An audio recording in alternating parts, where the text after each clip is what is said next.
Life before I knew Christ was very self-centered. Before, I felt like I was really in tune with my walk with Christ. I felt like I was always trying to please other people. Alcohol and ruining relationships, and it was just dark, and there was really no hope or purpose in my life. I mostly lived for the people around me. I kind of lived according to circumstance. Whatever came into my life, I responded to it. Didn't really care or think about the feelings of others because I was really focused on, myself. With different social groups around, I always felt like I needed to be nice to them. I needed to be in with them. If my friends were friends with certain people, I needed to be friends with them too, because I didn't want to be alone. Like, isolation was just a big fear of mine. I drank. The first thing I'd do before I went to work was drink, and I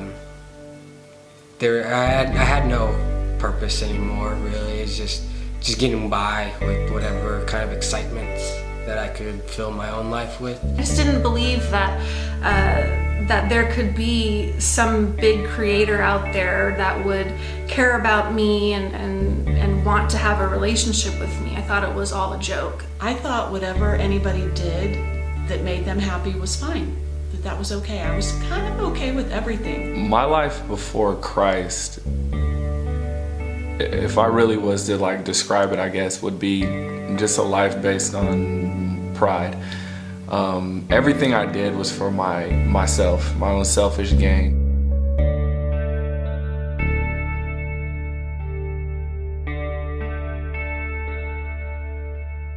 God really revealed Himself to me in the midst of the life that I was living. I was running around with a group of friends, getting into fights and doing a lot of stuff like that, and I kind of hit rock bottom. I went through a really bad situation of some people, and it was just a bad situation, and I kind of at that point in my life, honestly, that was the first time in my life I contemplated suicide, because I really felt like there was nothing. I knew there was more to that than just going to church and singing the songs, and I knew God, and I loved God, and I knew Jesus, and who knows, I may have even been saved then, because I just remember it being that way since I was a little child.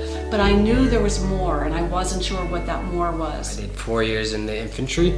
I got seriously injured in one of my combat tours to Afghanistan, and one of the side effects of that was my long-term memory was completely erased, and I no longer remembered anything of my childhood events or high school events. But what consumed me during that time, how I got through that, was a life of alcohol. I became a heavy alcoholic, and then after that I went to the next level of sleeping around with women, trying to just get by and find some kind of feelings that I could no longer get in touch with. We had been invited to Cove Grace several times in the summer of 2010, and the timing was significant because my father was passing away from cancer at the time. I moved from California to go live with my dad, and my mom sent me a book called Experiencing God. It was a Bible study, a devotional, and I kind of went through it, and in that I started understanding, who God was, and understanding, God more, like the love that He had and the relationship that He, desired to have with me. And it kind of, I don't know, it just, it broke me down, from my pride and myself and my arrogance, and I started finding my identity in Him. So when we moved back to Pittsburgh, I met a friend on the street, and she took me to a Bible study, and we did the book of John. So I walked out with my New Testament and did the book of John, made a decision for the Lord while reading a different book about what it looks like to be a Christian, and I realized I missed a part, the following part. I ended up in a psych ward because of all the events that happened in my life. And it was in there where I realized that I needed to get away to change. And I was sick and tired of every single person telling me that I'm alive for a reason. So I took the time to actually find out what that reason might be. And in that process, I ran into a friend who was struggling with the same things I was, with drinking and sleeping around. And we both decided at the same time to try out this new church, Covenant Grace, that Saba was doing. And I haven't been in church for a long time, so I said, okay, let's do that. And it's from that moment on there where God really got a hold of me the second I stepped in, and day by day completely changed me from who I was to who I am now today. One thing I like about the high school groups is kind of the way it's set up, where it's really centralized. The questions that we get asked, where, yeah, they're doctrinal questions, where they're asking something about the text, something about what that means, but I mean, you can really kind of go through the motions with that, but a lot of those questions, there's something deeper, like they make you have to take an opinion on something a lot of the time, where you have to think, like, yeah, this is what I believe. So my first time coming to Cove Grace was definitely awkward, and I was like a fish out of water, just being in a new environment, around new people, hearing new sounds and seeing new sights, and just an experience that I had not had before.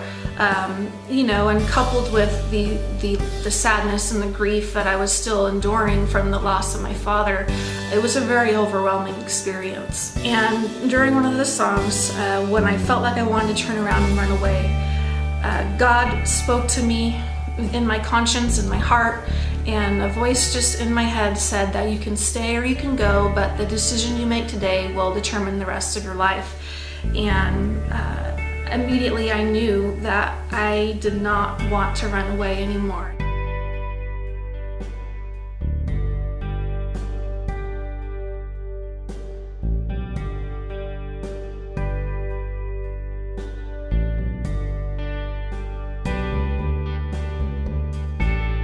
What changed was my perspective of life. Eric Cobb has been, walking me step by step that my purpose in life isn't, day by day, it's eternal, seeking relationship with God, and that I'm no longer enslaved to sin, that those things that were once my past were my past, and that God has completely forgiven me from those things, and that is amazing to hear, and it's very freeing and weightlifting. There's a lot of unknowns every single day, and I've found that instead of stressing out about what I can control, I now tend to focus more on God's promises and what He says He's in control of, and that He's got a good plan for my life, and He's not going to leave me or desert me. And so, among a lot of other things, those are the few things that really in my life have taken shape over the last 18 months since I've been a member of Cove Grace. I started hanging out with Gabe, one of my leaders, a lot more. He started talking to me, kind of mentoring me. But through that, I started asking a different question, like, what can I do for them? A lot of my friends, they aren't Christians, so like I'll talk to them about Christ, and if they put it aside and don't want to listen to it, I don't force it on them, but I really do try to lead by example all the time. So I try to show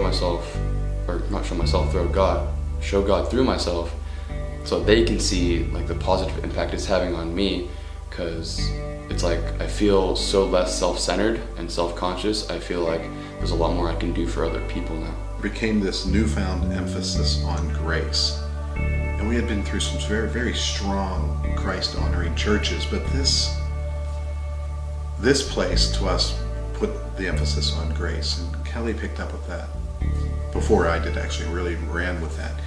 But it was almost like a parallel path, because as we're learning more of the emphasis on grace, it was as though these other things were thrown at us in the last 18 months to challenge that newfound knowledge and to actually put it to work. Were we really embracing the concept of grace and the friendships and the support group, but the things we went through in our marriage, the accident I was in, and then most recently Kelly's illness, all of that seems to have come with this discovery of grace being the main thing of the main thing. Before I was saved, I was the God in my own life, and now, after going through everything and then realizing, who God is, it actually is a relief. I don't have to, it's not about me anymore. I'm living for something now that's bigger than myself. I'm living for something now that is righteous, is holy, does deserve the respect. and it's outside of myself. My experience at Covenant Grace has really opened my eyes to that, to a newer understanding of Christ, because now I know that I'm saved, and it's not about what I'm doing. It's not about how many people I can go out and talk to and this and that. It's about, God's love for me and sending his son to die for me, and I've been redeemed. I am saved. And now I do those things. I go speak to people about Christ. I go pray with people in public, not for just because I feel like that's something I do, but I feel like, how can I not?